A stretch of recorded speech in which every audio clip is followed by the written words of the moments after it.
Assalamualaikum warahmatullahi wabarakatuh. Saya Jasmine Maulidia dari kelas 11-8. Di sini saya akan menjelaskan materi tentang sistem gerak.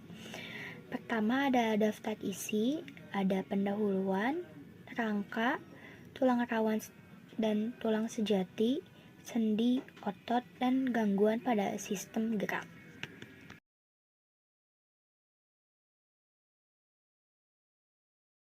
Pendahuluan. Sistem gerak adalah sistem organ pada manusia yang berperan dalam pergerakan tubuh. Nah, organ yang mendukung sistem gerak ini ada dua, yaitu rangka sebagai alat gerak pasif, terdiri atas jaringan tulang rawan dan tulang sejati. Lalu, yang kedua adalah otot, alat gerak aktif terdiri atas jaringan otot. Selanjutnya, yaitu kita masuk ke materi rangka. Rangka merupakan alat gerak pasif yang tersusun dari tulang yang saling berhubungan. Fungsi rangka ada 7. Yang pertama sebagai alat gerak pasif, kedua memberi bentuk pada tubuh, ketiga menopang atau menyokong tubuh, keempat tempat melekatnya otot, kelima melindungi organ vital, lalu keenam tempat pembentukan sel darah merah pada sumsum tulang, dan yang terakhir adalah penyimpanan kalsium dan fosfor. Nah, berdasarkan letaknya pada tubuh, rangka ini dikelompokkan menjadi dua, yaitu rangka aksial atau sumbu tubuh, yaitu tengkorak, tulang rusuk, tulang dada, dan tulang belakang. Lalu rangka apendikular, yaitu sekitar sumbu tubuh, seperti terletak di kanan dan kiri sumbu tubuh dengan jumlah tulang yang sepasang, seperti tulang tangan dan kaki. Selanjutnya, next slide, yaitu kita masuk ke materi tulang rawan. Tulang rawan tersusun atas sel kondrosit yang berasal dari kondroblast dan mensekresikan matriks yang disebut kondrin. Nah, bisa dilihat ya teman-teman struktur tulang rawan sendiri di gambar di atas, yaitu ada lakuna, matriks, kondrosit, dan sel-sel organik. Tulang rawan dilindungi oleh lapisan luar yang disebut perikondrium yang berfungsi mensuplai makanan bagi tulang rawan dan melakukan perawatan perbaikan materi penyusun tulang. Nah, pada anak-anak kondrosit lebih banyak dari matriks, sedangkan pada orang dewasa matriks lebih banyak dari kondrosit. Jadi sebaliknya. Bisa dilihat sendiri juga ya teman-teman di dalam tabel ada jenis-jenis tulang rawan. Tulang rawan itu ada 3, yaitu hilain, elastis, dan fibrosa. Bisa dilihat dari perbedaan masing-masing jenisnya sendiri di tabel tersebut. Next slide selanjutnya, di sini ada tulang sejati. Tulang sejati tersusun dari sel osteosit yang berasal dari osteoblast dan mensekresikan matriks yang disebut osteon. Kalau tadi tulang rawan dari kondroblast, nah kalau sejati dari osteoblast. Bisa dilihat ya teman-teman gambar struktur tulang sejati. Di sini aku bakal jelasin satu persatu. Ya, dari yang A ada dilihat tanda panahnya bisa, yaitu sistem Havertz, unit dasar jaringan tulang. Yang B, saluran Havertz, saluran pusat berisi pembuluh darah dan saraf. Yang C, saluran Volkmann, saluran Peyvaert, yaitu saluran penghubung dua saluran Havertz. Lalu di sini yang D, lakuna, ruang tempat osteosit terletak. Di sini yang E, yang di gambar bulat-bulat itu ada kanalikuli, struktur penghubung osteosit yang satu dengan osteosit yang lain. Nah, di sini lamela yang F, lapisan konsentris matriks yang keras dan kuat. Lamela sirkumferensial di G. Terus ada lamela interstitial. Lalu yang I ada Periosteum yaitu selaput pembungkus tulang. Periosteum mengandung osteoklas, berfungsi untuk melakukan perawatan dan perbaikan materi penyusun tulang. Dan yang terakhir di sini yang J, matriks tersusun atas serabut kolagen dan mineral kalsium dan fosfor.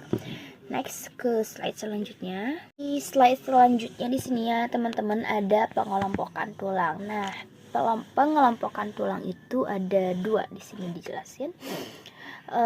Yang pertama berdasarkan matriksnya, tulang terdiri dari tulang kompak, tulang dengan matriks padat dan rapat, misalnya tulang pipa.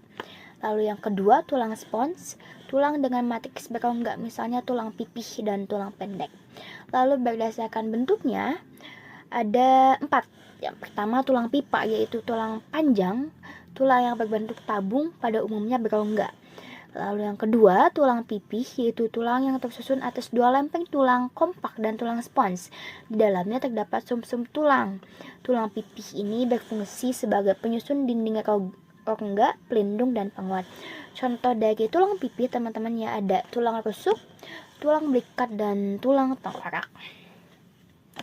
Lalu selanjutnya di nomor 3 yaitu ada tulang pendek. Tulang yang berbentuk kubus, bulat, kecil, atau paku.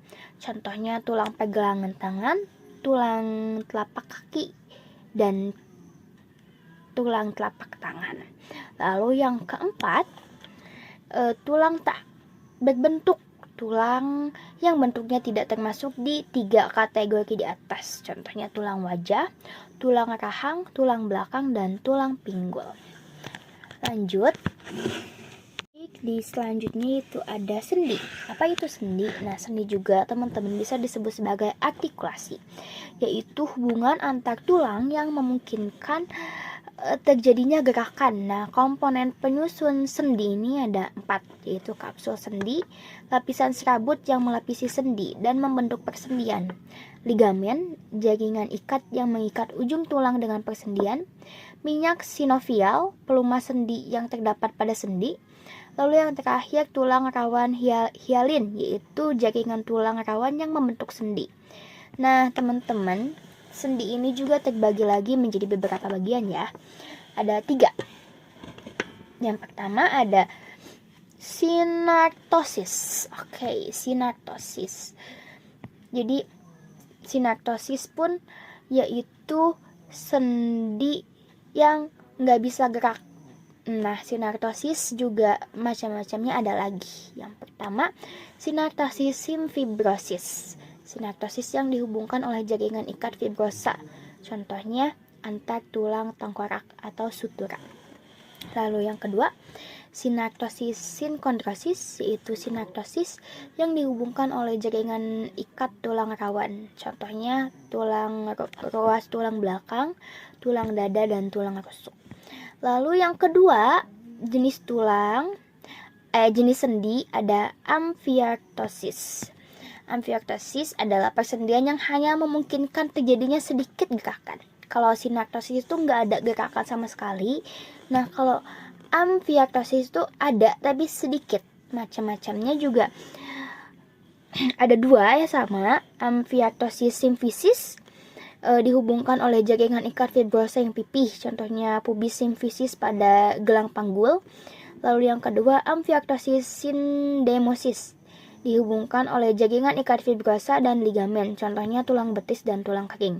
Lalu yang terakhir, diartosis. Nah, diartosis ini persendian yang memungkinkan terjadinya gerakan yang lebih leluasa gitu. Macam-macam diartosis ini ada 6. Yang pertama ada peluru, gerakan ke seluruh arah, banyak arah, berputarnya 3 poros, contohnya gelang bahu lengan atas dan gelang panggul paha. Lalu ada pelana, gerak pelana itu 2 arah dan berputarnya 2 poros, contohnya telapak tangan, ibu jari. Engsel ada 2 arah tapi berputarnya 1 poros, contohnya siku, lutut, antar ruas jari. Lalu rotasi 1 poros, yaitu tengkorak, tulang tengkorak dan atlas, hasta dan pengumpil. Gesek atau luncur, gerak rotasi pada bidang datar. Ini tuh nggak punya poros, contohnya antar tulang pergelangan tangan, belikat, dan selangka ini. Lalu kondyloid atau elipsoid, yaitu gerak depan, belakang, samping 3 arah, berputarnya 2 poros, contohnya pergelangan tangan sampai ruas jari, lalu pengumpil dan pengumpil pergelangan tangan. Selanjutnya, lalu ada otot. Apa sih itu otot? Tadi kan sudah bahas sendi, rangka. Sekarang otot yang terakhir ya. Otot itu merupakan alat gerak aktif yang melekat pada rangka dan tersusun atas jaringan otot, terutama otot lurik. Otot sendiri punya komponennya lagi, yaitu protein aktin, miosin, jaringan otot, dan ion Ca2+, lalu ATP. Aktin itu apa? Aktin itu protein pembentuk filamen halus yang terdiri dari 2 untai. Lalu yang kedua, protein miosin, yaitu protein pembentuk filamen kasar yang terdiri dari serabut. Jaringan otot dapat berupa otot polos, otot lurik, dan otot jantung. Nah, pada sistem gerak, otot yang bekerja yaitu otot lurik. Lalu ada yang terakhir, ion Ca2+ dan ATP. Nah, keduanya ini digunakan saat relaksasi dan kontraksi otot. Bisa dilihat ya teman-teman, itu struktur ototnya. Ada epimysium, tendon itu penyambung antara otot dengan tulang, fasciculus, myofibril. Nah, ini di sini ada miosin dan aktinnya. Baik, kita bahas selanjutnya. Kumparan otot ada 2. Ventricle merupakan bagian tengah otot yang mengembung. Lalu tendon atau urat, bagian ujung otot yang menempel pada tulang. Ini ya, yang digambar ini.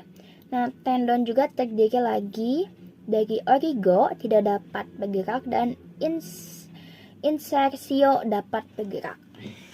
Lalu selanjutnya di sini juga ada kerja otot saat relaksasi dan kontraksi ya, tapi kita bahas gerak antar otot dulu. Gerak antar otot ada 2, yaitu gerak sinergis, gerak 2 buah otot yang sama arahnya atau saling menunjang. Contohnya otot-otot pada tulang rusuk. Lalu yang kedua ada gerak antagonis, gerak 2 buah otot yang berlawanan arah. Contohnya otot tricep dan bicep. Nah, di sini ada gambar serat otot atau myofibril ya, yang tersusun dari sarkomer-sarkomer. Di sini dijelaskan ada pita I, yang bisa dilihat teman-teman. Pita I itu menghasilkan daerah terang pada otot, sedangkan pita A yaitu pita A itu yang dekat pita I ya sebelahnya, menghasilkan daerah gelap pada otot. Lalu zona H yang di tengah-tengah ini yang ada garis adalah daerah terang sempit di antara daerah gelap pita A. Lalu ada garis Z itu yang ujung. Nah, di sini ada miosin dan aktin ya teman-teman, seperti yang dijelasin tadi. Miosin itu filamen kasar, sedangkan aktin filamen halus. Nah, bagaimana cara kerja otot? Pertama, miosin aktif menggerakkan aktin dengan cross bridge sebagai tangan dengan bantuan Ca2+ dan ATP pada binding site.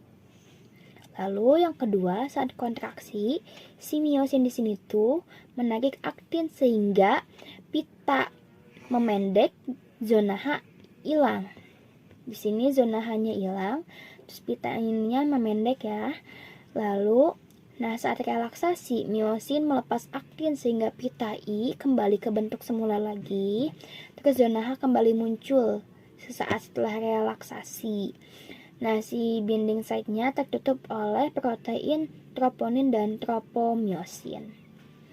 Lalu, di otot juga ada fase anaerob. Nah, fase anaerob ini tidak membutuhkan oksigen, tapi digunakan ketika saat berkontraksi. Oksigen yang digunakan yaitu yang digunakan kerja aktin dan miosin itu membentukkan ATP. Kedua, ATP dibentuk kembali melalui fosforilasi dan digunakan untuk kerja aktin dan miosin. Otot yang terlalu lama berkontraksi akan lelah karena penurunan ATP dan meningkat asam laktat, asam lelah, sehingga fase berubah jadi fase aerob. Fase aerob membutuhkan oksigen, digunakan ketika otot berelaksasi. Jadi kalau kontraksi itu anaerob, kalau relaksasi aerob. Ada glikogen, gula otot, dan glukosa di fase aerob. Selanjutnya materi yang terakhir dari sistem gerak ini ada gangguan pada sistem gerak. Di sini ada gangguan pada rangka, pada sendi, dan pada otot ya. Tapi saya akan bahas tiga aja dua-duanya. Selanjutnya bisa dibaca aja di PPT-nya. Yang pertama ada fraktura sederhana atau tertutup, yaitu patah tulang yang tidak merobek otot. Fraktura kompleks atau terbuka, patah tulang yang merobek otot bahkan kulit. Lalu yang terakhir, fraktura sebagian atau gagging stick, patah tulang yang tidak membagi tulang menjadi dua. Selanjutnya pada sendi, dislokasi, yaitu pergeseran sendi akibat sobeknya ligamen. Ankilosis, persendian tidak dapat digerakkan seperti menyatu dengan tulang. Dan artritis, peradangan pada sendi akibat penipisan tulang rawan, kuman, kekurangan minyak sinovial, penumpukan asam amino atau asam urat. Lalu yang terakhir pada gangguan otot, atrofi, yaitu penurunan fungsi otot karena mengecil sehingga tidak dapat berkontraksi. Yang kedua, hipertrofi, pertumbuhan dan perkembangan otot yang berlebih sehingga diameter serabut-serabut otot membesar. Tetanus, yang ketiga, terjadi akibat serangan bakteri yang menyebabkan otot terus-menerus berkontraksi. Dan yang terakhir adalah miastenia gravis, yaitu melemah dan melumpuhnya otot akibat gangguan sistem imun. Teman-teman udah sampai ke slide terakhir aja. Segitu pembahasan materi yang bisa saya bahas di kali ini tentang sistem gerak. Mohon maaf apabila ada kekurangan, dan terima kasih, semoga bermanfaat bagi kita semua. Wassalamualaikum warahmatullahi wabarakatuh.